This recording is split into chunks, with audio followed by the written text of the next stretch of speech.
আপনারা তো অনেক ধরনের পাকোড়া খেয়ে থাকেন, বড়া খেয়ে থাকেন, রেসিপি খেয়ে থাকেন। তো এই পাকোড়াটা একবার খেয়ে দেখবেন, এত মুসমুসে হয় আর বড় ছোট সবাই অনেক আনন্দ করে খায়।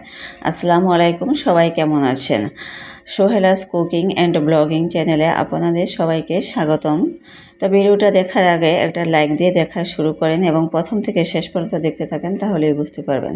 তো ডালগুলো আমি আধ ঘন্টার মতো ভিজিয়ে তারপর ভালোভাবে ধুয়ে একটা জারে দিয়ে দিচ্ছি। তো এখানে আমি দিয়ে দিব পরিমাণ মতো লবণ, একটা পেঁয়াজ এবং একটা রসুনের কোয়া, একটা মরিচ। তো সবগুলো একসাথে দিয়ে আমি ব্লেন্ড করে নিলাম। তারপরে ভাজা কালো জিরা দিয়ে দিলাম।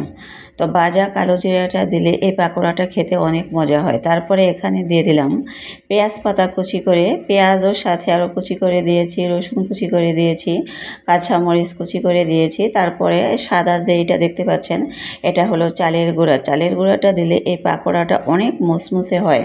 তারপরে দিয়ে দিলাম একটু হলুদ গুঁড়া, একটু মরিচ গুঁড়া। আমি কিন্তু আগে কাঁচামরিচ দিয়েছি, তাই আবার একটু একটু করে দিয়েছি শুধু কালারটা আসার জন্য। আর এটা মাখানোর সময় এত সুন্দর একটা ফ্লেভার আসছিল এবং কালারটাও এত সুন্দর লাগতেছিল। তো এটা ভালোভাবে স্মুথ করে মাখায় নিতে হবে।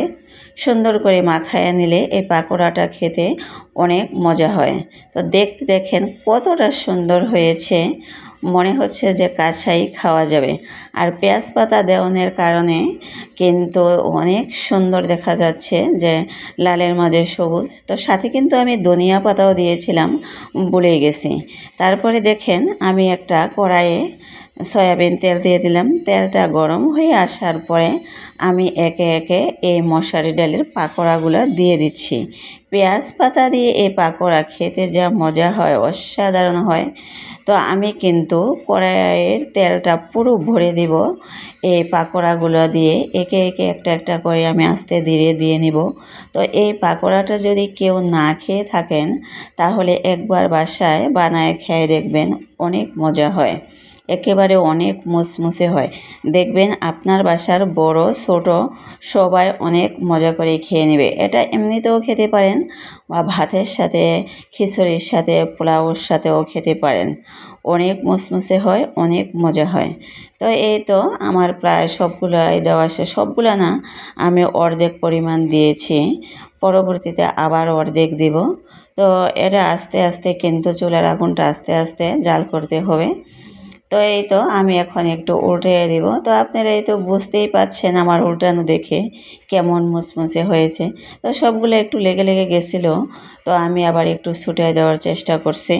তো এখন একটু লাল করে বা মুসমুসে করে ভাজা করে আমি নামিয়ে নেব। তো এই তো আমার কিন্তু বড়াগুলা হয়ে গেছে, ভাজা হয়ে গেছে। আমি এরকম করে নামিয়ে নেব। নামানোর পরে দেখা গেছে আরও একটু লাল হয়ে যাবে যখন ঠান্ডা হয়। আর দেখতে যাই ইয়ামি লাগছে, একেবারে জিভে জল এসে যাচ্ছে, মনে চাচ্ছে যে এখনই খেয়ে নিই। আসলে কিন্তু গরম, তো দেখতেও কিন্তু অনেক সুন্দর হয়েছে, খেতেও কিন্তু অনেক মজা।